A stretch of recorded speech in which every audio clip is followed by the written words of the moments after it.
Hello दोस्तों, how are you. क्या हाल चाल हैं सर? फर्स्ट क्लास सर, लाजवाब। जैसा कि अब हम जानते ही हैं, अब सारी की सारी पिक्चर क्लियर है। एमसीक्यू बेस्ड हमारा कंटेंट जो है वो अपकमिंग एग्जाम में हमारा फॉलो होने वाला है। टर्म 1 में मनी बैंकिंग, आपका गवर्नमेंट बजट और बैलेंस ऑफ पेमेंट को सिलेबस का पार्ट बनाया गया है। क्लियर? तो अभी तक जो हमारा कंटेंट था पास्ट ईयर्स में डिस्क्रिप्टिव के बिहाफ पर ज्यादा फोकस करा जाता था, क्वेश्चन आपका एक्सप्लेनेटरी फॉर्म्स में आते थे। अब एमसीक्यूज का नंबर है तो ऑब्वियसली हमें एमसीक्यूज की practice as compare to descriptive content हमें ज्यादा करनी है। क्लियर? इससे पहले की कुछ आपकी जो इंफॉर्मेशन क्लासेस थी उसमें मैं ऑलरेडी आपको बता चुका हूं, जब हम किसी पर्टिकुलर चैप्टर, किसी पर्टिकुलर कंटेंट के एमसीक्यूज को टारगेट कर रहे हैं तो आपके कंसेप्ट्स, आपकी एप्लीकेशंस ज्यादा क्लियर होनी चाहिए as compare to theoretical knowledge के। आई होप मनी बैंकिंग हमने पूरा कर लिया है। ठीक है, मैं अब यहां पर आज की क्लास में हम जो एमसीक्यूज हैं आपके बैंकिंग चैप्टर के वो हम स्टार्ट करेंगे। ठीक है, बैंकिंग को हमने पहले टारगेट करा है, मेन टॉपिक है हमारा। इसमें हम कॉमर्शियल बैंक और आपका सेंट्रल बैंक, ठीक है, इससे रिलेटेड जो हमारे एमसीक्यूज हैं उनको कवर करेंगे। हाँ, इसमें एक चीज और है, मैंने एमसीक्यूज के साथ साथ इसमें बाद में कुछ आपके यस ट्रू फॉल्स जो हैं उनको भी ऐड करा है। ठीक है, ट्रू फॉल्स हालांकि हमारे एग्जाम में नहीं आने वाले, मतलब उनको सिलेबस का पार्ट नहीं बनाया गया है, बट मैं इसलिए कराऊंगा कुछ ट्रू फॉल्स क्योंकि ट्रू फॉल्स कॉन्सेप्ट्स को समझने के लिए काफी हेल्पफुल होते हैं। Okay, so that is the content for MCQs. Start करते हैं। आई होप आपने इससे पहले बैंकिंग चैप्टर का जो कंटेंट है वो पूरा का पूरा पढ़ लिया है। ठीक है, एमसीक्यू स्टार्ट करते हैं। एमसीक्यूज को स्टार्ट करने से पहले किसी भी टॉपिक के एमसीक्यूज अगर आप कर रहे हैं, मेरी आपसे रिक्वेस्ट है, जब भी कोई पर्टिकुलर क्वेश्चन एमसीक्यू फॉर्म में आ रहा है, सिंपल एक्सप्लेनेशन, सिंपल डायग्राम, ऐसा कुछ भी नहीं बोला गया है। क्लियर? जब भी एमसीक्यू आए, क्वेश्चन को प्रॉपरली, तसल्ली से, स्लोएस्ट फॉर्म में आप एक दो बारी जरूर पढ़िएगा। एमसीक्यूज में ऑब्वियसली गलती होने के चांसेस सबसे ज्यादा तब होते हैं जब हम जल्दी जल्दी में पढ़ के एमसीक्यू को, उसमें एक दो चीज जो इंपॉर्टेंट वर्ड था उसको मिस आउट कर जाते हैं और इंटरप्रिटेशन गलत निकाल लेते हैं। क्लियर? तो जब भी आप किसी पर्टिकुलर मल्टीपल चॉइस क्वेश्चन को अटेम्प्ट करें तो प्लीज तसल्ली से टाइम देकर उसे पढ़िएगा। क्लियर? चलिए शुरू करते हैं फिर commercial banks and central bank, banking से रिलेटेड हमारे एमसीक्यूज। क्वेश्चन नंबर 1, हर क्वेश्चन के बाद पीडीएफ आपको मिल जाएगी। ठीक है, ऑब्वियसली आपका लिंक में होगी, आपके ड्राइव पर अपलोड करी जाएगी। हर क्वेश्चन के बाद हमारा कुछ पार्ट हम नोट डाउन करते चलेंगे ताकि हमें जो कॉन्सेप्ट है क्वेश्चन का वो भी क्लियर हो जाए। क्लियर? चलिए, we are starting with question number 1। Obviously first question, name the institution which performs the function of accepting deposit, granting loan and making investment with the aim of earning profit। Sir यहां पर हमें जो answer है, क्योंकि साफ साफ बोला गया है accepting deposit, granting loan, making investment, ये कॉमर्शियल बैंक का फंक्शन होता है, तो ऑब्वियस सी बात है सर, इसका आंसर आपका हो जाएगा कॉमर्शियल बैंक। ओके, बिल्कुल ठीक है, बिल्कुल ठीक है। लेकिन मैं इस क्वेश्चन में आपकी एक इंटरप्रिटेशन बताना चाहता हूं। देखो दोस्तों, accepting deposit, commercial bank deposit accept करता है पब्लिक से, पर सेंट्रल बैंक भी तो आपका डिपॉजिट एक्सेप्ट करता है किससे? कॉमर्शियल बैंक से। क्लियर? किससे? आपके अदर कंट्रीज के बैंक से, सेंट्रल बैंक से। तो ये दोनों पर लागू होता है। Granting loan, commercial bank public को लोन देते हैं, सेंट्रल बैंक भी गवर्नमेंट को और कॉमर्शियल बैंक को लोन देता है, ये भी दोनों पर लागू हो रहा है। मेकिंग इन्वेस्टमेंट, कॉमर्शियल बैंक भी अलग अलग सेक्टर्स में, अलग अलग इंडस्ट्रीज में इन्वेस्टमेंट करते हैं, लेकिन ये काम सेंट्रल बैंक का भी होता है। तो ऑब्वियसली हमने कॉमर्शियल बैंक की डेफिनेशन पढ़ी है और उसमें ये सभी वर्ड आपके आते हैं, बट ये फंक्शन सेंट्रल बैंक के भी होते हैं। तो हमें कैसे पता चला कि यहां पर कॉमर्शियल बैंक आपका आंसर होगा? दोस्तों वो हमारा ये है, अर्निंग प्रॉफिट। ओके, यहां पर जो कॉमर्शियल बैंक्स हैं, कॉमर्शियल बैंक हमारे सारे के सारे जो भी लोन देते हैं, आपका एडवांसेस देते हैं, इन्वेस्टमेंट करते हैं, उनका जो एक मेन ऑब्जेक्टिव है वो प्रॉफिट अर्निंग होता है। क्लियर। सेंट्रल बैंक, ठीक है, सेंट्रल बैंक भी कहीं इन्वेस्टमेंट करता है कुछ अर्निंग के लिए, बट ऑब्वियसली उसका जो मेन टारगेट है, ये कंटेंट में हमने डेफिनेटली पढ़ा होगा, उसका जो मेन टारगेट है वो इकोनॉमी में मॉनेटरी सप्लाई, मनी सप्लाई को मेंटेन करना है, क्रेडिट को कंट्रोल करना है। ओके, सो यहां पर जो मेन पॉइंट हमारा यहां पर निकल कर आया, commercial bank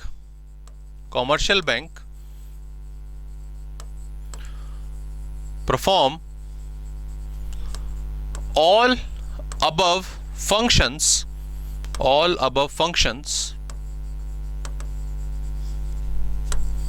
for earning profit। Okay, तो मुझे जो अर्निंग प्रॉफिट है उससे पता चला कि बेसिकली मेरा आंसर क्या होगा। Okay, that is question number 1। Question number 2 पर आते हैं। क्वेश्चन नंबर 2 कहता है, This function of central bank involves buying and selling of government securities from or to the public and commercial bank। जब हम मनी सप्लाई में money supply में नहीं, क्रेडिट कंट्रोल में सेंट्रल बैंक के हेडिंग के अंदर एक मेजर फंक्शन आपका पढ़ते हैं, मेजर कंटेंट आपका पढ़ते हैं, तो उसमें किस तरीके से central bank cash reserve ratio, right, statutory liquidity ratio, repo rate, bank rate, open market operation, इन सब से किस तरीके से मनी सप्लाई को बढ़ाता है, मनी सप्लाई को कम करता है, वो हमने ऑलरेडी डिस्कस किया हुआ है। उसी में से एक पॉइंट हमारा है buying and selling of government securities को ओपन मार्केट में खरीदना और बेचना। सेंट्रल बैंक के पास गवर्नमेंट की कुछ सिक्योरिटीज पड़ी हैं, उनको पब्लिक को, कॉमर्शियल बैंक को बेच दो। अगर कोई कॉमर्शियल बैंक या कोई इंडस्ट्री कोई सिक्योरिटी बेच रही है तो खरीद लो। ये सब काम ओपन मार्केट ऑपरेशन में किए जाते हैं। Okay, so buying and selling of securities are related to open market operation. Selective credit control, legal reserve requirement, selective credit control, इसमें आप बैंक रेट, आपका क्या नाम है, रेपो रेट, ये कह सकते हो। लीगल रिजर्व आ गया, इसमें कैश रिजर्व रेशियो, इसमें statutory liquidity ratio, margin requirement, ये भी इसके अंदर आ जाएगी। Clear. But yes, open market operation में सिक्योरिटीज का खरीदना और बेचना रहता है। क्लियर। चलिए, साथ साथ पॉइंट को हम डिस्कस भी कर रहे हैं, पता चलता रहे कंटेंट क्या है। उसके बाद नेक्स्ट आपका third point, name the credit control method, हमें क्रेडिट कंट्रोल के मेथड का नाम बताना है, which refers to the difference between the amount of loan and market value of security offered by the borrower against the loan। जब हम credit control अपना पढ़ रहे थे तो उसमें हमने देखा था कि जब भी हम किसी पर्टिकुलर बैंक के पास जाते हैं तो उस लोन लेने के लिए, तो हमें उन्हें कुछ सिक्योरिटी जो है वो ऑफर करनी पड़ती है, हमें कुछ सिक्योरिटी ऑफर करनी पड़ती है। तो मान लीजिए ये हम हैं वी, ओके, और ये है बैंक। हमने बैंक को प्रोवाइड करी क्या, सिक्योरिटी, और उसकी वैल्यू सपोज 10 करोड़ या 10 लाख, कुछ भी आप मान लीजिए। बैंक जब हमें लोन देता है, बैंक जब हमें लोन प्रोवाइड कराएगा, राइट, ओके, तो वो कभी भी एग्जैक्टली सेम वैल्यू का लोन नहीं देता, वो उससे थोड़ा कम का देता है। रीजन बीइंग कि कल को आप लोन ना चुका पाओ इन केस, तो एटलीस्ट सिक्योरिटी को बेचकर बैंक अपना पूरा पैसा रिकवर कर ले। सो फॉर एग्जांपल, बैंक ने 8 लाख 8 करोड़ वटेवर इतना जो लोन है आपको दिया, सो 10 में से 2 घटा दिए, मतलब 20% का कटौती उन्होंने करा। ये मार्जिन रिक्वायरमेंट डिपेंड करती है लोन कैसा है। जैसे कॉमर्शियल लोन्स होते हैं तो उसमें मार्जिन बहुत ज़्यादा होता है, ये गैप बहुत ज़्यादा होता है। रेजिडेंशियल हाउसेज में कम होता है, कार में लगभग बराबर ही होता है, मतलब रेजिडेंशियल हाउस के बराबर ही होता है। क्लियर। तो वो डिपेंड करता है कि लोन कैसा है। इस 20% को दोस्तों बोला जाता है, यस, आपका बी आंसर होगा इसका, मार्जिन रिक्वायरमेंट। इसको पूरा हम मार्जिन रिक्वायरमेंट ऑफ लोन के नाम से भी जानते हैं। Clear. Selective credit control, again bank open market operation तो अभी हमने डिस्कस करा। लीगल रिजर्व में आपका स्पेसिफिकली कैश रिजर्व रेशियो और एसएलआर, ये हमारे आते हैं। इधर हमारे बैंक रेट्स आ जाते हैं। वेल, यहाँ पे डेफिनेशन बिल्कुल क्लियर है। लोन लेने के लिए सिक्योरिटी जो देनी पड़ेगी उनके बीच का gap is what, margin requirement of loan. चलिए क्वेश्चन नंबर 4 पर आते हैं। नेक्स्ट हमारा आ गया, this bank operates in public interest without any profit motive.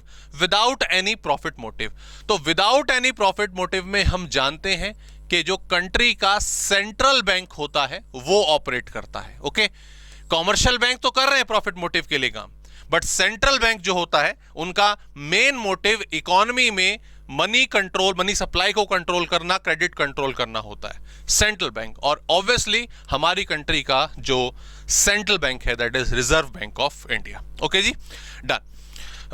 Next, हाँ इसमें चाहे तो हम लिख सकते हैं यहां पे कि जो मेन मोटिव है, मेन मोटिव जो रहता है एक सेंट्रल बैंक का, आरबीआई का, रिजर्व बैंक ऑफ इंडिया का, that is control of credit oblique money supply,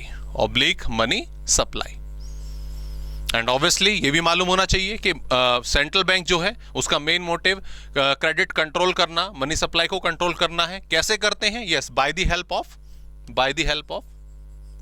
ये क्वेश्चन में एमसीक्यू में पूछा नहीं गया, बट नॉलेज के लिए हम लिख लें, हमें याद रहता है, by the help of monetary policy. Got it? Clear? दो मेन पॉलिसी होती है, fiscal policy, monetary policy. Fiscal policy government की है, वो गवर्नमेंट बजट है हमारा। मॉनेटरी पॉलिसी बैंक की अपनी पॉलिसीज हैं जो सेंट्रल बैंक कंट्रोल करता है। Got it? क्लियर? नेक्स्ट आते हैं क्वेश्चन नंबर 5। हाँ जी, क्या है?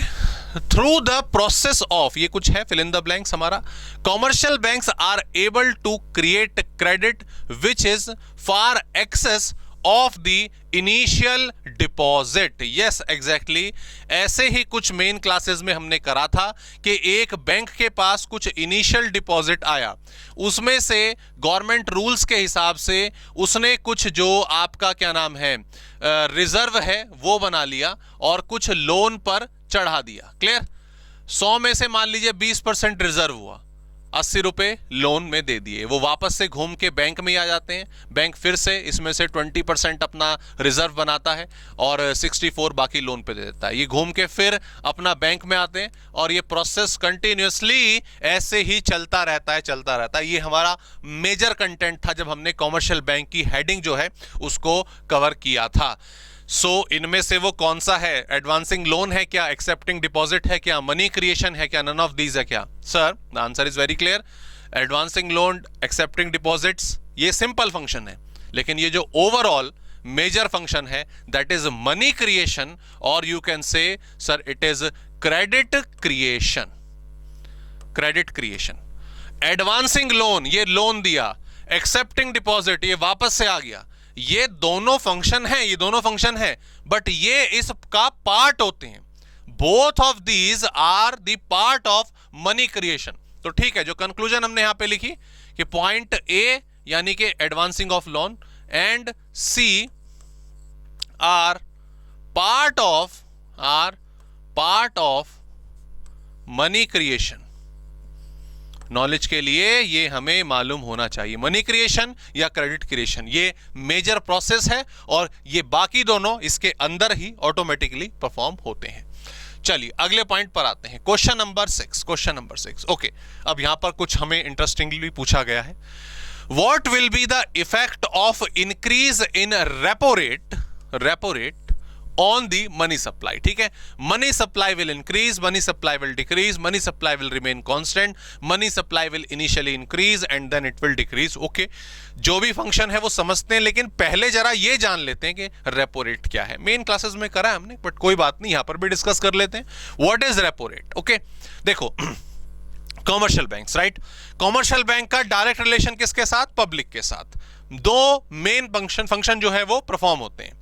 मान लो मैं कॉमर्शियल बैंक, आप पब्लिक, मैं आपको लोन देता हूं, मैं आपके डिपॉजिट्स एक्सेप्ट करता हूं, तो ये ट्रांजैक्शंस हमारे बीच में चलती है। Okay, but the thing is, अगर मुझे जरूरत पड़ती है मान लीजिए लोन की, तो मैं किसके पास जाऊंगा? मुझे जरूरत पड़ती है किसी क्रेडिट की, मैं किसके पास जाऊंगा? मैं अदर कॉमर्शियल बैंक के पास भी जा सकता हूं, बट मेजरली जो एक मेन हेल्पलाइन मेरे पास है, मेन लाइफ लाइन मेरे पास है, वो होता है सेंट्रल बैंक। वो क्या होता है? Central bank, right.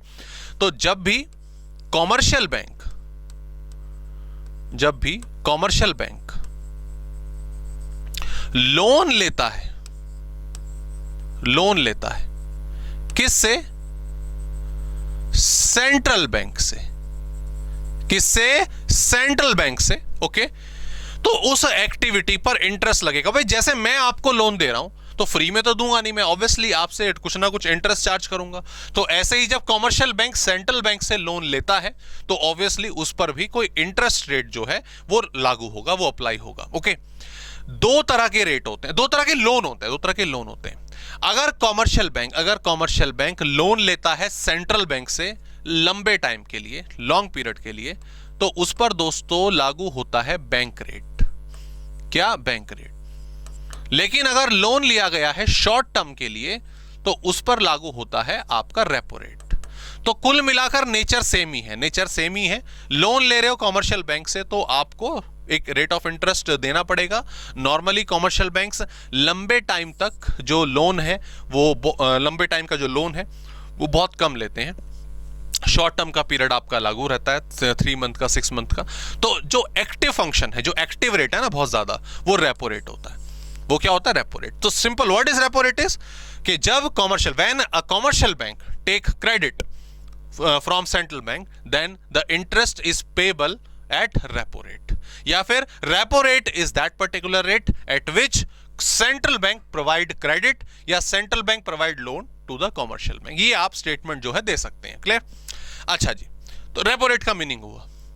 अच्छा सर होगा क्या? ये यहां पर इंक्रीज की बात हो रही है, यहां पर इंक्रीज की बात हो रही है। इन्होंने बोला कि अगर रेपो रेट इंक्रीज हो जाए, अभी तक कॉमर्शियल बैंक सेंट्रल बैंक से मान लीजिए 4% पर लोन उठाते थे, 4% पर लोन उठाते।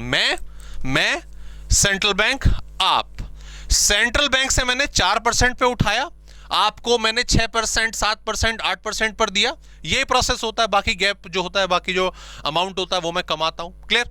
ये प्रोसेस चल रहा है। सेंट्रल बैंक ने ये 4% से बढ़ाकर 5% कर दिया। ओके, 4% से बढ़ाकर 5% कर दिया। तो मेरे लिए एक्सपेंसिव हो गया ना। पहले मुझे 4% इंटरेस्ट देना पड़ता था, 5 देना पड़ेगा, तो मेरे लिए एक्सपेंसिव हो गया।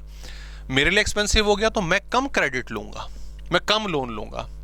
वहां से मैंने कम लोन लिया तो आपको देने के लिए भी मेरे पास कम रहेगा। Okay, so I am taking less credit and providing less credit, तो ऑब्वियसली लेस। यहां पर अगर हम देखें तो मनी सप्लाई विल डिक्रीज, जो मनी सप्लाई है वो डिक्रीज हो जाएगी। क्लियर? ये एग्जांपल क्लियर हुआ हमें बिल्कुल। और जब हमने मेन इसका टेबल बनाया था कॉमर्शियल बैंक में, बड़ी आसानी से वहाँ पे एक हमने सिंपल सा, मतलब एक तुक्का मारने के लिए बिल्कुल सिंपल सा फंडा याद रखा था कि मनी सप्लाई में और सारे फंक्शंस में, चाहे वो रेपो रेट हो, बैंक रेट हो, सीआरआर हो, एसएलआर हो, सब में नेगेटिव रिलेशन होता है। कैसा रिलेशन होता है? नेगेटिव। अब यहां पर रेपो रेट बढ़ा दिया तो ऑब्वियसली मनी सप्लाई डिक्रीज हो जाएगी। सो बी इज आवर आंसर। आप चाहे तो यहां पे लिख सकते हैं कि repo rate is that credit rate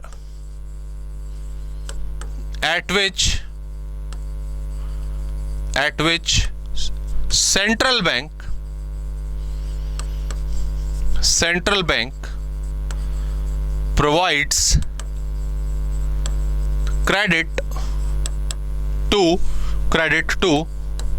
commercial banks। Clear? ये डेफिनेशन हम यहाँ पे नोट डाउन भी कर सकते हैं। ठीक है, सो आई होप एग्जांपल आपको यहाँ पे ये क्लियर हुआ। चलिए आगे बढ़ते हैं, क्वेश्चन नंबर 7 की तरफ आते हैं। क्वेश्चन नंबर 7 कहता है dash refers to the minimum percentage of net demand and time liabilities to be kept by central bank kept by commercial bank with central bank. वो सीआरआर होता है, वो एसएलआर होता है, वो बैंक रेट होता है, या नन ऑफ दीज होता है, व्हाटएवर क्या होता है। आइए पूरा इसको एग्जांपल समझ लेते हैं, पूरा तरीके से समझ लेते हैं।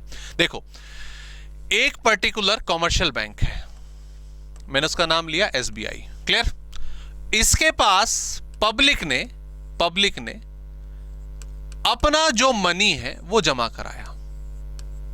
ठीक है जी, जो पब्लिक ने अपना जो डिपॉजिट है वो जमा कराया। अब ऑब्वियसली जो पब्लिक अपना पैसा जमा कराती है एक कॉमर्शियल बैंक के पास, वो उनके लिए क्या है, डिमांड एंड टाइम लायबिलिटी। मतलब जब भी वो लोग डिमांड करेंगे तो वो पैसा लौटाना पड़ेगा, that is like saving deposit और current account deposit. Time liability, FD कराई है किसी ने तो एफडी जब पूरी हो गई तो वो लौटाना पड़ेगा, that is time liability. Clear? तो ये पैसा एक कॉमर्शियल बैंक के पास जमा होता है। मैं एग्जांपल एज्यूम कर रहा हूं कि 100 रुपए जमा हुए, 100 रुपए, 100 करोड़ मानो या जो भी मानो, वो आप एज्यूम कर सकते हैं। जो भी एक पर्टिकुलर डिपॉजिट एक कॉमर्शियल बैंक के पास आता है, एक कॉमर्शियल बैंक के पास आता है, उसमें से एक हिस्सा चला जाता है आरबीआई के पास, 1% एक हिस्सा उन्हें अपने पास ही रखना पड़ता है, खुद के पास रखना पड़ेगा कंपलसरीली, उसको हम किसी को नहीं दे सकते। एंड बाकी वो अपने अकॉर्डिंगली आगे इन्वेस्ट कर सकते हैं, इन्वेस्ट करें, लोन दें, वो उनकी चॉइस होती है। क्लियर? ये तो एक तरह से हमेशा याद रखिएगा, कॉमर्शियल बैंक के पास जो भी कुछ डिपॉजिट आ रहा है उसके 3 हिस्से हो जाते हैं। एक रूल के मुताबिक आरबीआई के पास जाएगा, आरबीआई के पास चला गया, ठीक है, उसके बाद जो बचा वो सारा का सारा इन्वेस्ट कर दे क्या? नहीं, आपको कुछ अपने पास रखना पड़ेगा। भाई कल को लोग पैसे निकालने आते हैं तो सीधी सी बात है आपके पास भी क्या नाम है, कुछ पैसा होना चाहिए, कुछ मनी अवेलेबल होना चाहिए। क्लियर? और बाकी ऑब्वियसली आप क्या नाम है इन्वेस्ट कर लो, फिर आगे जो बचेगा। ओके, अब ध्यान दें, मैं एग्जांपल पहले पूरा दे दूं, उसके बाद समझाता हूं। होता क्या है, 100 रुपए आए, होता क्या है, 100 रुपए आए, यहां पर मान लीजिए फॉर एग्जांपल, अभी एक्चुअल रेट क्या है वो मैं नहीं बता रहा हूं, बट एग्जांपल ले रहा हूं। बोला गया 5%, बोला गया 5%, ठीक है, 100 में से 5%, यानी कि 5 रुपए आरबीआई के पास रखवाने पड़ेंगे। 100 का 20%, कितना? 20%, यानी कि 20 रुपए वो हमेशा आपके अपने पास होने चाहिए, अवेलेबल होने चाहिए बैंक में। और बाकी जो बच गया, 5 माइनस हो गया, 20 माइनस हो गया, 75, कितना? 75, राइट? क्लियर? इसको आप इन्वेस्ट कर सकते हो, इससे खेल लो जो तुम्हें खेलना है। क्लियर? तो दोस्तों the picture is clear now, यहां पे बिल्कुल कंसेप्ट क्लियर है। जो आरबीआई के पास गया है 5%, उसको बोला जाता है CRR, CRR cash reserve ratio. अपने पास जो रखना है that is SLR, statutory liquidity ratio. ठीक है, स्टैट्यूटरी लिक्विडिटी रेशो। ठीक है, बाकी जो बचा वो उसका कोई नाम नहीं है, वो जस्ट आप इन्वेस्ट करेंगे। तो ये 2 रेशो मेन होती हैं, सीआरआर और एसएलआर। क्लियर? आगे अब यहां पर अब आते हैं डेफिनेशन पे। इसने बोला कि ये जो मिनिमम परसेंटेज है जो रखनी है वो किसके पास रखनी है, वो किसके पास रखनी है? इसने बोल दिया साफ साफ central bank. So it is CRR, it is CRR. जो सीआरआर है वो जाती है किसके पास? वो जाती है सेंट्रल बैंक के पास, राइट? और जो एसएलआर है वो भाई बैंक के अपने पास रहेगी। वो एक डिपॉजिट उन्हें मिनिमम इतना मेंटेन करना पड़ेगा। क्लियर? डन? चलिए जी आगे बढ़ते हैं। ठीक है, आई होप ये एग्जांपल आपको क्लियर हुआ। कोई भी क्वेरी, कोई भी डाउट है, आप इसका होता है तो आप उसे मेंशन कर सकते हो definitely. Okay, question number 8, bank creates credit out of, अच्छा बैंक किससे क्रेडिट क्रिएट करते हैं? Out of nothing on the basis of their securities, on the basis of their total asset. सब फालतू की बातें भैया, सब फालतू की बातें। ये हमारा आंसर हुआ, on the basis of deposit, on the basis of deposit. ये अभी आया ना हमने, ये ऊपर जो एग्जांपल लिया यही तो है, यही तो है। एक बैंक के पास ये डिपॉजिट आए, बैंक, कोई भी बैंक, कोई भी बड़ा बैंक, छोटा बैंक, कोई भी बैंक, चल किससे रहा है? चल वो पब्लिक से रहा है। पब्लिक उसके पास पैसे डिपॉजिट करेगी, उसमें से कुछ आरबीआई के पास चला गया, खुद के पास रखना है जो बचा। क्लियर? उसी के बेसिस पर तो, उसी में से तो वो अपना इन्वेस्ट करेगी, उसको लोन पे देगी, उसे अदर सिक्योरिटीज में इन्वेस्ट करेगी। सब कुछ कब होगा? जब उनके पास डिपॉजिट आएगा। तो ठीक है, आपका ये ठीक है, मतलब on the basis of their security, securities में इन्वेस्ट करते हैं, ठीक है। On the basis of their asset, उनके पास एसेट जितनी है, ब्रांचेस कितनी है, वो मैटर ऑफ कंसर्न होता है। लेकिन सब कुछ है किससे?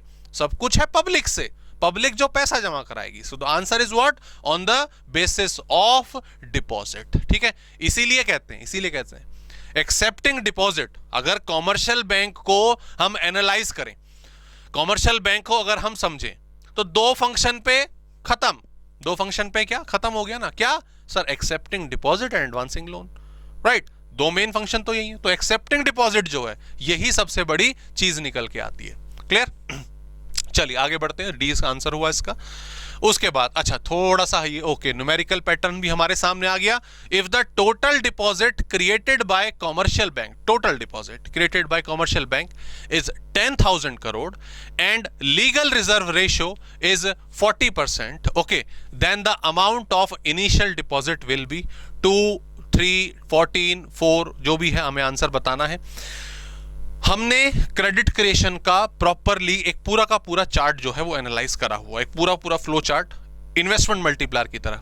अब आई डोंट नो आपने इन्वेस्टमेंट मल्टीप्लायर अभी करा नहीं करा, बट जो हमारा चैप्टर है डिटर्मिनेशन ऑफ इकोनॉमिक इक्विलिब्रियम, उसमें है इन्वेस्टमेंट मल्टीप्लायर, ओके। और यहां पर जो हमारा ये चैप्टर है बैंकिंग, इसमें है मनी मल्टीप्लायर। तो फ्लो चार्ट का बिहेवियर ऑलमोस्ट सेम है। खैर उसको साइड कर देते हैं, अभी हम मनी मल्टीप्लायर की बात करते हैं। तो जब हमने मनी मल्टीप्लायर का जो प्रॉपर चार्ट है वो कंप्लीट करा, उसमें एंड में हमारा एक फॉर्मूला निकल कर आया, एंड में एक फॉर्मूला निकल कर आया, और वो था हमारा टोटल, इसको चाहे यहां भी लिख सकते हैं आप, total credit creation is equals to initial deposit. ये सिंपल सा फॉर्मूला है, सारी पिक्चर क्लियर कर देता है। Initial deposit into money multiplier, ठीक है। इसको हम और मॉडिफाई कर देते हैं, तो TCC, टोटल क्रेडिट शॉर्ट में लिख लिया भाई, ठीक है। Initial deposit into money multiplier का फॉर्मूला होता है 1/LRR, यानी कि legal reserve ratio. Sir what is legal reserve ratio? Legal reserve ratio is sum of CRR plus SLR। अभी आपने ऊपर ये बनाया ना, यहां पे ये वाला फ्लो चार्ट हमने यहां पे देखा, मतलब एग्जांपल हमने देखा, तो जो भी डिपॉजिट आया उसमें से 5% RBI के पास रिजर्व हो गया, उसमें से 20% अपने पास रिजर्व हो गया। भाई इतना तो रिजर्व बनाना ही बनाना है ना, 5 + 20, तो दोनों को जोड़ा है, that is legal reserve ratio. आपको ये बनाना ही बनाना पड़ेगा, ओके। तो ये बेसिकली जो फॉर्मूला है आपका वो बनकर आता है। क्लियर? अब जो क्वेश्चन पूछा है उसके हिसाब से आइए इसको सॉल्व कर देते हैं यहां पे। तो बिल्कुल सिंपल, टोटल क्रेडिट क्रिएशन हमें 10,000 दे दिया गया है, 10,000, right, is equals to initial deposit हमें फाइंड करना है into 1 legal reserve ratio is 40%, तो इट इज 0.4, ओके, 40% इज 0.4। ये आपने यहां से काटा, ये आपका 2.5 आ गया, 2.5। Therefore initial deposit is equals to 10,000 divided by 2.5। ये आपने पॉइंट हटाकर 0 लगाई, आपने इसको सॉल्व करा, so your answer is 4,000 crore. ये दोस्तों हमारा आंसर हुआ, ठीक है। तो ये फॉर्मूला हम मेन याद रखेंगे अपनी एक्सप्लेनेशन के लिए। क्लियर जी? चलिए आगे बढ़ते हैं, क्वेश्चन नंबर 10 की तरफ आते हैं। Which of the following increase the money supply? अब देखो यार ऑलरेडी हमने इसको डिस्कस करा मेन क्लास में भी, मैंने आपको बता दिया था कि क्रेडिट कंट्रोल के जितने भी टूल हैं मोस्टली, एक्सेप्ट मतलब जहां पे हमें थ्योरेटिकल एनालिसिस देना पड़ता है, उसके अलावा CRR SLR वगैरह सबका मनी सप्लाई से नेगेटिव रिलेशन होता है, ठीक है। क्लियर? तो बस जो आपका ओपन मार्केट ऑपरेशन है वहां पर हम परचेज और सेल इस्तेमाल करते हैं, बाकी सब जगह इंक्रीज डिक्रीज होता है। तो यहां पर ये ऑलरेडी बोल दिया इंक्रीज इन मनी सप्लाई। तो अगर मनी सप्लाई इंक्रीज हो रही है तो डिक्रीज वाला कंसेप्ट हमें ढूंढना पड़ेगा। फॉल, ये लो पहले मिल गया हमें आपका फॉल इन रेपो रेट, ये भी फॉल है, ठीक है। डिक्रीज, ये भी डिक्रीज है। दो अगर हमें फॉल पता चल गए इंक्रीज के अगेंस्ट, तो obviously sir answer all of these ही होगा, ठीक है। और ओपन मार्केट का भी हमें क्या, परचेज ऑफ सिक्योरिटीज दिया हुआ है, तो all of these is answer. Logic भी समझ लेते हैं। Fall in repo rate, commercial bank example हमने, सॉरी सेंट्रल बैंक ने इंटरेस्ट रेट कम कर दिए, है ना, रेपो रेट, लोन के रेट, मैं भी लोन ज्यादा लूंगा और पब्लिक में भी ज्यादा प्रोवाइड कराऊंगा, that is what, increase in money supply, ठीक है। Decrease in cash reserve ratio, RBI ने बोला कॉमर्शियल बैंक से, भाई चिंता मत कर, तू मेरे पास कम जमा कर, 1-2% ही जमा करा दे, बाकी तो अपने पास रख, इन्वेस्ट कर। अब मेरे पास जो डिपॉजिट आ रहे हैं उसमें से अपनी गुल्लक के लिए आरबीआई कम मांग रहा है, वो कह रहा मत दे या कम दे, मेरे पास क्रेडिट ज्यादा बचा, लोन देने के लिए, इन्वेस्ट देने के लिए मेरे पास ज्यादा पैसे हैं, right. Purchase of securities in the open market, अगर एक सेंट्रल बैंक राइट पब्लिक से ओपन मार्केट में सिक्योरिटी परचेज कर रहा है, भाई डिबेंचर है, बॉन्ड्स हैं और कोई अदर सिक्योरिटी है, आरबीआई सेंट्रल बैंक परचेज कर रहा है, परचेज कर लिया, तो फ्री में मिल जाएंगे? नहीं सर, पैसे देने पड़ेंगे आपको, मनी जो है वो पे करना पड़ेगा, मनी जो है वो पे करना पड़ेगा। पे करा, सीधी सी बात, नतीजा क्या निकल कर आया कि भाई पैसा पब्लिक के पास पहुंच गया। So in each and every case there is an increase in money supply. ठीक है, ये लॉजिक हुआ और वो फटाफट समझने का हमने समझ लिया कि fall in repo rate, decrease in repo rate क्या होता है। चलिए आगे आते हैं, क्वेश्चन नंबर 11 पर आते हैं। What is the other name of money multiplier? Money multiplier का अदर नेम क्या है? तो ये ऑब्वियसली क्रेडिट मल्टीप्लायर हमारा बेस्ट रहता है, क्योंकि क्रेडिट कंट्रोल है, तो क्रेडिट मल्टीप्लायर हमारा बेस्ट आंसर जो है वो रहेगा। Cash reserve ratio, obviously nothing. Deposit multiplier, there is nothing about deposit multiplier, so credit multiplier उसका दूसरा नाम बढ़िया रहेगा। ठीक है, निक नेम इसका। इन ऑर्डर टू रिड्यूस, चलो जी अब आ गया, ये लो सेम, अरे अब तो आप आसानी से बता दोगे, अब तो सर समझ गए हम। In order to reduce, sir reduce की बात हो रही है, रिड्यूस की बात हो रही है, रिड्यूस क्रेडिट। इंक्रीज वाला ऑप्शन जमेगा सर, इंक्रीज वाला ऑप्शन जमेगा। सिक्योरिटीज वाला ओपन मार्केट का देखेंगे क्या होता है, बट इंक्रीज वाला ऑप्शन जमेगा। यहां पे क्या, buy securities in, sir sir sir sir sir sir देखो देखो देखो सर, ये रिड्यूस है, ये भी रिड्यूस है, ये भी रिड्यूस है, तो ये तो नहीं बनेगा, ये भी नहीं बनेगा। Positive relation, right. अब यहां पे buy in the open market में से बताना पड़ेगा, ओपन मार्केट में थोड़ा सोचना पड़ेगा। जब हम रिड्यूस क्रेडिट की बात कर रहे हैं तो पब्लिक के पास पैसा कम पहुंचना चाहिए, कम होना चाहिए, क्लियर। ऑब्वियसली पहला क्या है, buy securities in the open market. अगर आरबीआई, ठीक है जी, पहले पॉइंट को डिस्कस कर रहे हैं हम, अगर आरबीआई सिक्योरिटीज बाय करेगा तो इन रिटर्न वापस आपको मनी देना पड़ेगा, क्रेडिट देना पड़ेगा। तो क्रेडिट पब्लिक में पहुंच गया सर, ये तो क्रेडिट पब्लिक में पहुंच गया तो मतलब सप्लाई इंक्रीज हो रही है, तो डेफिनेटली ये भी नहीं है, डेफिनेटली ये भी नहीं है। B, sell securities in the open market. Yes, जब आरबीआई के पास कुछ सिक्योरिटीज पड़ी हैं, कुछ बॉन्ड्स, कुछ डिबेंचर्स पड़े हैं, अपने इशू सर्टिफिकेट्स पड़े हैं, तो उन्होंने जब उन सर्टिफिकेट्स को, उन बॉन्ड्स को पब्लिक में बेचा, तो पब्लिक ने जब वो खरीदे, तो पब्लिक फ्री में, ऑब्वियसली फ्री में थोड़ी ना बेचे हैं, पब्लिक ने डिबेंचर्स खरीदे, पब्लिक ने बॉन्ड्स खरीदे और पैसे आरबीआई को दे दिए, मनी आरबीआई को दे दिया, तो ऑब्वियसली आरबीआई ने पब्लिक से पैसा खींच लिया, पब्लिक से मनी खींच लिया। सो सर हमारा आंसर बनता है B, sell securities in the open market. Clear? I hope ये क्लियर हुआ। चलिए आगे बढ़ते हैं। The 1 rupee note and coins are issued by a, knowledge वाला जो कंसेप्ट है, that is ministry of finance. Purse नहीं है मेरे पास अभी, नहीं तो मेरे पास 1 रुपए का नोट है। आप देखना 1 रुपए का नोट अपना किसी ना किसी के पास मिलेगा, आप हो सकता है आपने कलेक्शन में रखा भी हुआ हो। जो 1 रुपए का नोट है, जैसे बाकी करेंसी अगर आप देखो, आपका 500 का नोट, 1000 का नोट, 1000 का तो मतलब अब शहीद हो चुका है, ठीक है, 500 तो चलो फिर आ गया था, जो भी कोई नोट आपके पास है उससे देखोगे तो उसमें जो सिग्नेचर है वो गवर्नर के होते हैं, the governor of the RBI. ठीक है, इट मींस कि आरबीआई उनको प्रिंट करता है। क्लियर? लेकिन जो हमारी कंट्री के कॉइन्स हैं, जो 1 रुपए का नोट है, वो ministry of finance, finance ministry जो है वो क्या नाम है, उसको जारी करती है। तो अगर 1 रुपए का नोट आपको मिले ना, तो उस पर सिग्नेचर देखना, उस पर आपको secretary of ministry of finance, ठीक है, इसके सिग्नेचर मिलेंगे, गवर्नर के नहीं मिलेंगे। क्लियर? इसमें थोड़ी सी नॉलेज और दे देता हूं। जो भी टोटल वैल्यू होती है ना दोस्तों करेंसी की हमारी कंट्री में, उस टोटल वैल्यू का 2.5% एक मैक्सिमम लिमिट है जो कॉइन्स और ये एक 1 rupee note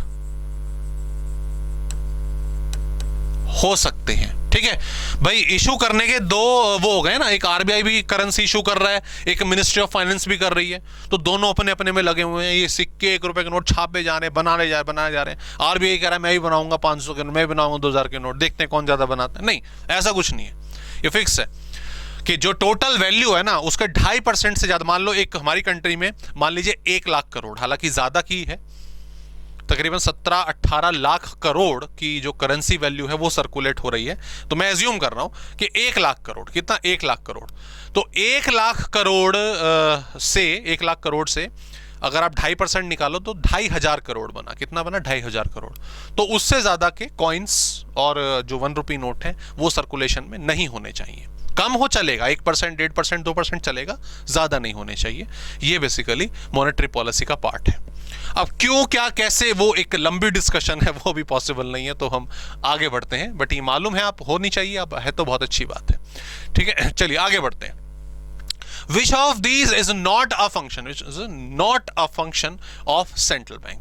Accepting deposits from general public, ये पहला ही हो गया, फिर तो पहला ही खत्म हो गया, ये तो जनरल पब्लिक बोल दिया, तो ऑब्वियसली यही है, नॉट बोला है। तो कस्टोडियन जो है फॉरेन एक्सचेंज रिजर्व आरबीआई के पास रहता है। बैंकर्स जो है, मतलब बैंकर मतलब कमर्शियल बैंक वगैरह, उनको कंट्रोल करना, सुपरवाइज करना, ये सब इसका काम होता है। करेंसी अथॉरिटी, और किसी के पास ये अथॉरिटी नहीं है। तो ऑब्वियसली जब पब्लिक इंटरेस्ट, जब जनरल पब्लिक बोल दिया, तो हम जैसे लोग, आप जैसे लोग कहाँ आरबीआई में खाता खुलवा पाते हैं ना? उसके लिए या तो सरकार बनना पड़ेगा या एक बैंक खोलना पड़ेगा। तो किसी दिन बैंक खोलने के मूड में हो तो बताना, ठीक है, मैं भी थोड़ा इक्का दुक्का पैसा डाल दूंगा, आप बैंक खोलो तो।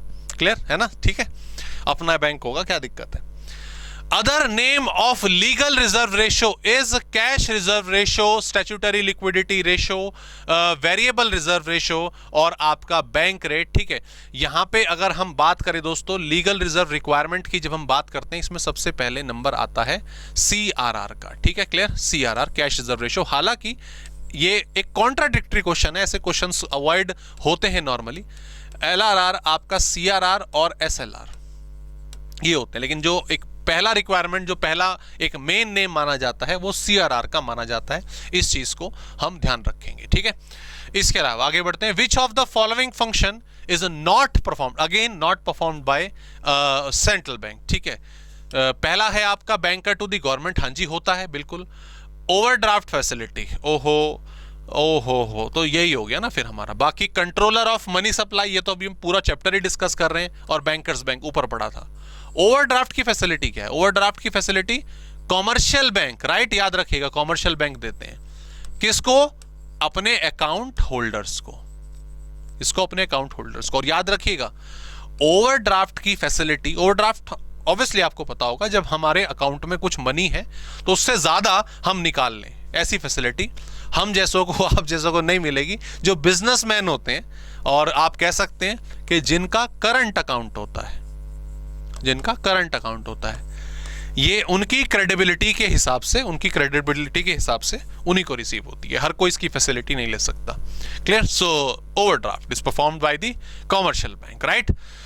चलिए अगले क्वेश्चन पर आते हैं। रेफर्स, आई थिंक यहाँ पे एक हमारा फिल इन द ब्लैंक्स होगा, फिल इन द ब्लैंक्स होगा, यहाँ पे मिस आउट हो गया, इसको ऐड कर लेंगे। Fill in the blanks refers to those deposits which amount is deposit with bank for a fixed period of time. It's very simple, time deposit। ठीक है, करंट डिपॉजिट डेली ट्रांजैक्शन होती है, demand deposit, saving deposit, जब हमारा मन करे तब निकाल लेते हैं। अपने पेरेंट्स से आपने अक्सर सुना होगा ना, फिक्स डिपॉजिट करवा लो, एफडी करवा लो। So fix deposit is time deposit, एक पर्टिकुलर टाइम के लिए पैसा जमा हो जाता है, उससे पहले हम निकाल उसको नहीं सकते। निकाल तो सकते हैं, बैंक मतलब ये फैसिलिटी देता है, बट उस पर अपने कुछ फिर इंटरेस्ट चार्जेस, कुछ अपने बैंक चार्जेस वगैरह वो डिवाइड करता है, उनको लगाता है। But yes, for the now एक पर्टिकुलर टाइम के लिए पैसा जमा हो गया, उसको टाइम डिपॉजिट कहा जाता है। ठीक है जी, चलिए। Which of the following is not an instrument of monetary supply? Open market operation, bank rate, selective credit control। अरे सर ये क्या दे दिया? Government spending. Government spending is part of fiscal policy, right? What fiscal policy? We are talking about monetary policy. तो open market operation, securities, buy sell करना अभी discuss करा हमने, central bank जो करता है। बैंक रेट जिस पर लोन दिया जाता है। सेलेक्टिव क्रेडिट कंट्रोल, इसमें बाकी सारे एग्जांपल आ गए हमारे, CRR, SLR वगैरह। बट यस, गवर्नमेंट स्पेंडिंग का मॉनेटरी पॉलिसी से, सेंट्रल बैंक की पॉलिसी से लेना देना नहीं है, वो फिस्कल पॉलिसी का पार्ट होगा। So D is our answer. Okay, चलिए आगे बढ़ते हैं। Which bank controls the banking and monetary structure of India? से ऐसा सिंपल सा है, तो बिल्कुल सिंपल, ये हमारा हो गया RBI। ठीक है, वर्ल्ड बैंक तो अलग कहानी हो गई। स्टेट बैंक आपका एक्सिस, स्टेट बैंक तो कुछ है ही नहीं, स्टेट बैंक ऑफ इंडिया है। Axis bank is a private commercial bank, right? Clear? अच्छा, मैं एक चीज हाँ और बताना चाहता था, अगर प्रोजेक्ट को लेकर भी आपकी काफ़ी स्टोरीज जो हैं अक्सर आती रहती हैं, क्वेरी आती रहती हैं। हालांकि अभी मोस्टली स्कूल्स में कंफर्म नहीं करा कि प्रोजेक्ट किस बेसिस पर बनाया जाएगा, लेकिन अगर टीचर आपको क्या नाम है, एक चॉइस देते हैं कि अपने हिसाब से आप सेलेक्ट कर लीजिए, या ऑप्शंस देते हैं, और उसमें बैंकिंग से रिलेटेड आपको प्रोजेक्ट बनाने को आता है, 10 मार्क्स हमारे प्रोजेक्ट के हैं, राइट? तो बैंकिंग्स, और कहा गया है कि शायद सेकंड जो आपका टर्म होगा उसमें भी रिलेटेड टॉपिक पर बनाने को हो सकता है प्रोजेक्ट। सो आई रेफर कि आप बैंकिंग सिस्टम जो हमारी कंट्री का, उस पर प्रोजेक्ट बनाना, अगर ऑप्शन मिलता है तो। अगर टीचर ने बोला इसी पर ही बनाना है किसी पर्टिकुलर टॉपिक, तो हमारे पास ऑप्शन नहीं है। But if you have options कि हम किस टॉपिक पर अपना प्रोजेक्ट बना सकते हैं, तो मैं आपको ये वाले चैप्टर पे banking system of our country पर बनाने की सलाह देता हूँ। बहुत अच्छा कंटेंट है, आपको हेल्प चाहिए होगी तो आप बता दीजिएगा। I will send you some specific points, specific notes, उसके अकॉर्डिंगली आप बना सकते हैं। और इंटरेस्टिंग भी है, जो एक हमें मालूम होना चाहिए कि हमारी banking policy as an economic student कि हम कैसे काम करती है, कैसे बैंक सिस्टम काम करता है। तो काफ़ी अच्छा कंटेंट एक प्रेजेंटेशन के साथ, डायग्राम्स के साथ, ग्राफ्स के अकॉर्डिंगली आप बना सकते हो। तो ये एक सजेशन है कि अगर ऑप्शन मिले बैंकिंग के ऊपर प्रोजेक्ट बनाने का, तो उसको सेलेक्ट करिएगा, क्योंकि कंटेंट काफ़ी ज़्यादा अच्छा है, आप आसानी से बना सकते हैं। क्लियर? चलिए आगे बढ़ते हैं। एक और छोटा सा न्यूमेरिकल हमें यहाँ पर दिया गया।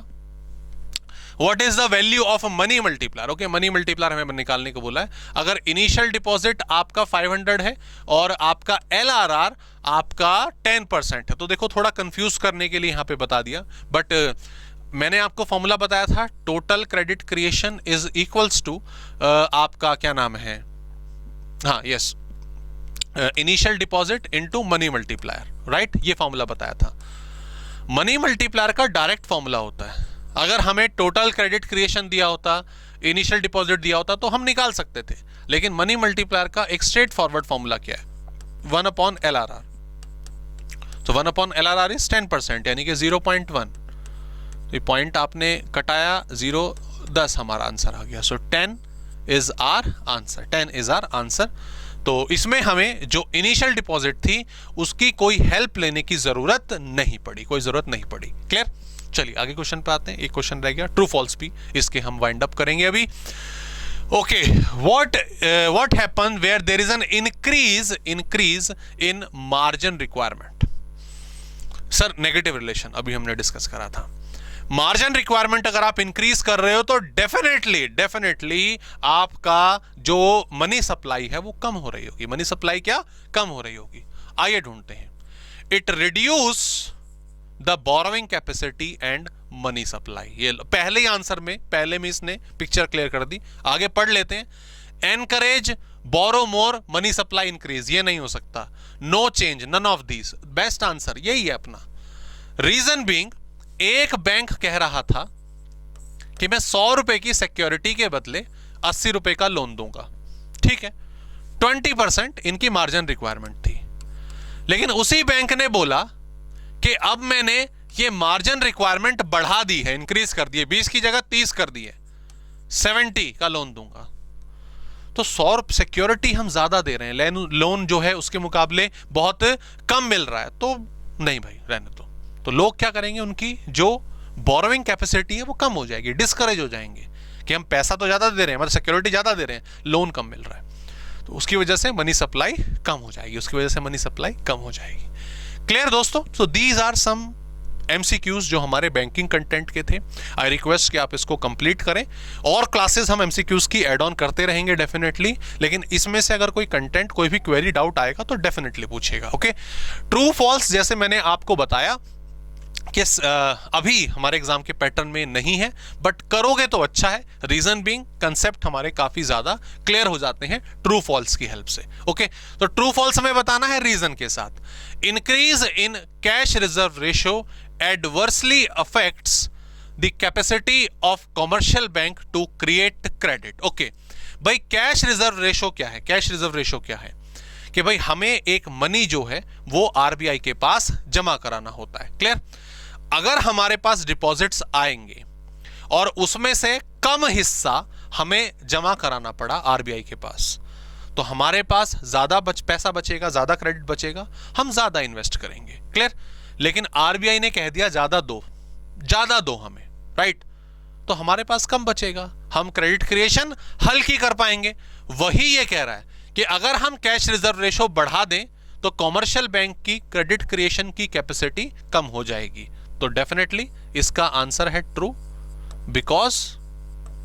Because it reduce the credit holdings with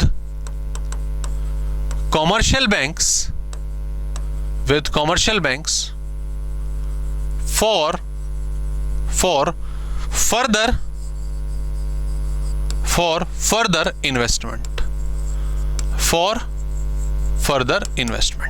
clear जी? ये पॉइंट हमारा आया, क्लियर हुआ? चलिए आगे बढ़ते हैं। सेकंड पॉइंट हमारा, commercial bank do not contribute quantum of money supply in the economy as they do not have note issuing authority।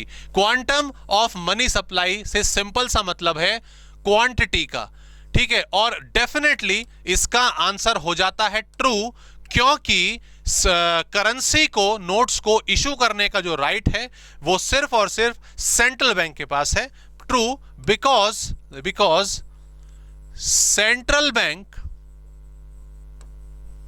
central bank have sole authority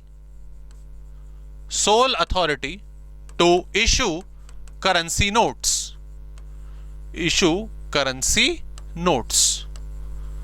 ठीक है? मतलब मिनिस्ट्री ऑफ फाइनेंस के पास भी होता है, बट ऑब्वियसली जो main percentage है वो किसने कवर करी हुई है? आपके सेंट्रल बैंक ने। Next, all financial institutions can also be termed as banking institutions। इसका आंसर दोस्तों होता है फॉल्स। ये अच्छा क्वेश्चन हुआ, because there is also existence of NBFCs, यानी कि नॉन बैंकिंग, राइट वर्ड ध्यान दीजिएगा, non banking financial companies. Okay, देखो बैंकिंग इंस्टीट्यूशन कब आता है? जब एक्सेप्टिंग डिपॉजिट एडवांस, मतलब पब्लिक के साथ जो डायरेक्ट रिलेशन है वो बनता है डिपॉजिट्स का, that is banking institution. Banking institution एक फाइनेंशियल इंस्टीट्यूशन होता है, क्लियर? लेकिन एनबीएफसीज जो होते हैं, non banking financial companies, non banking financial institutions, इनका पब्लिक के साथ डिपॉजिट का रिलेशन नहीं होता। ये अपने फंड्स अरेंज करते हैं और लोन देते हैं। तो ये कहना गलत होगा कि सारे फाइनेंशियल इंस्टीट्यूशन बैंकिंग इंस्टीट्यूशंस होते हैं, कुछ एनबीएफसीज भी एग्जिस्ट करते हैं। ठीक है, चलिए आगे बढ़ते हैं। Fourth, purchase of securities in the open market reduce the credit creating, इसको हम बोलेंगे क्रेडिट क्रिएटिंग पावर। ठीक है, तो ये अभी हमने डिस्कस कर लिया था ऑलरेडी, ऊपर हमने इसको एक्सप्लेन करा है एमसीक्यूज में। Purchase of securities in the open market bye the commercial bank. Okay, okay, ये एक अच्छा पॉइंट है, यहां पे कहानी उल्टी पड़ गई। Purchase in securities in the open market by commercial bank, इसकी कंक्लूजन क्या निकली? इसकी कंक्लूजन है sell of securities by central bank, उल्टा हो गया ना। देखो ये इस तरह ऐसे, राइट, अगर इसी को एमसीक्यू फॉर्म में दे देता और जल्दबाजी में परचेज सेल का हम सोचते ही आंसर लिख देते, इसीलिए बोलता हूं तसल्ली से पढ़ना है। ठीक है, यहां पर अभी ऊपर क्वेश्चन हम करते आए, buying of security, purchase of security, sell of security in the reference to the central bank. लेकिन यहां पे क्या कर दिया, कॉमर्शियल बैंक। तो उल्टा करो, sell of security by central bank. Sell of security, central bank obviously security अगर बेच रहा है तो पब्लिक से, कॉमर्शियल बैंक से पैसा खींच ले रहा है, पैसा इधर आ गया, तो डेफिनेटली उससे इकोनॉमी में क्रेडिट क्या हो गया, कम हो गया। इकोनॉमी में क्रेडिट क्या हो गया, कम हो गया, तो reduce there credit creating power, ये बिल्कुल सही है। तो यहां पर रीजन बीइंग, आंसर हम लिखेंगे true, because by purchasing securities, in open market, their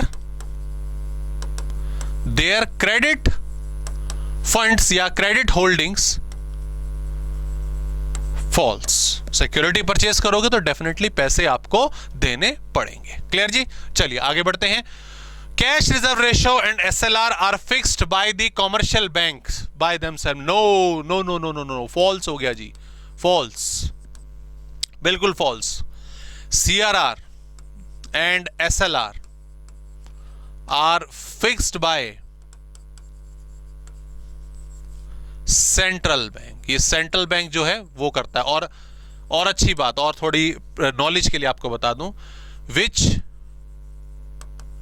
are regulated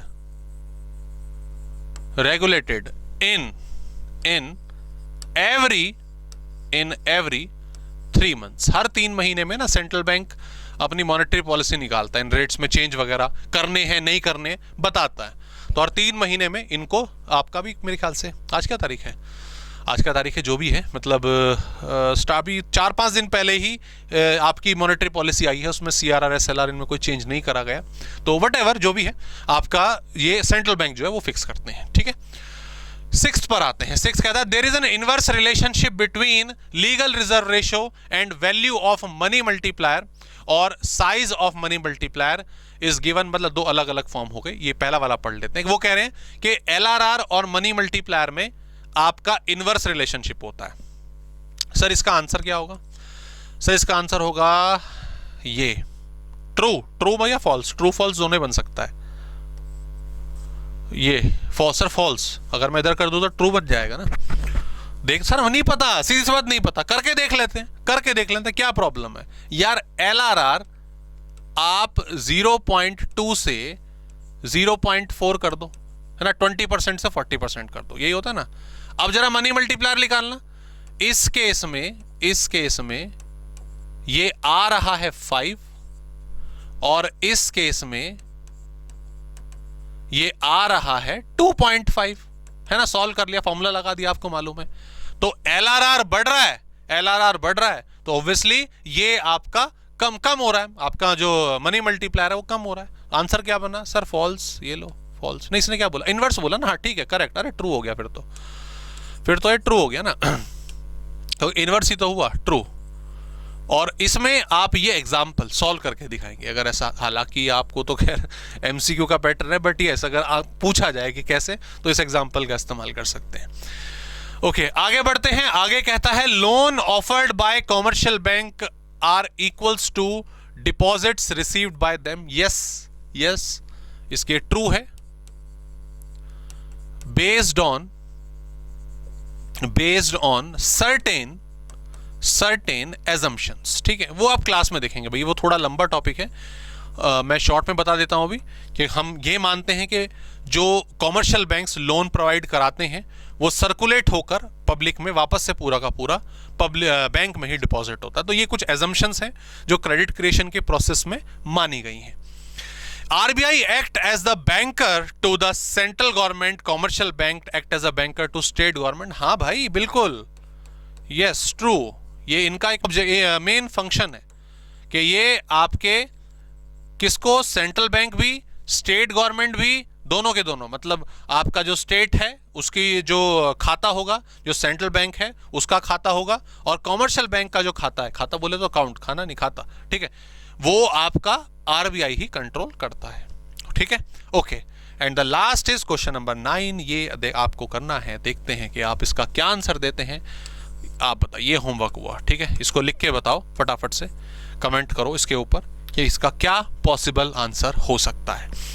clear, चलिए मिलते हैं आपसे नेक्स्ट क्लास में, देखते हैं भी और कंटेंट। अब तो भाई एमसीक्यूज की प्रैक्टिस करनी है तो जितना पॉसिबल कंटेंट होता रहेगा, ऐड ऑन होता रहेगा, आपके सामने आता रहेगा। प्लीज टॉपिक को करिएगा, कोई क्वेरी कोई डाउट है तो पूछेंगे, बाकी मिलते हैं आपसे नेक्स्ट क्लास में। Please take care.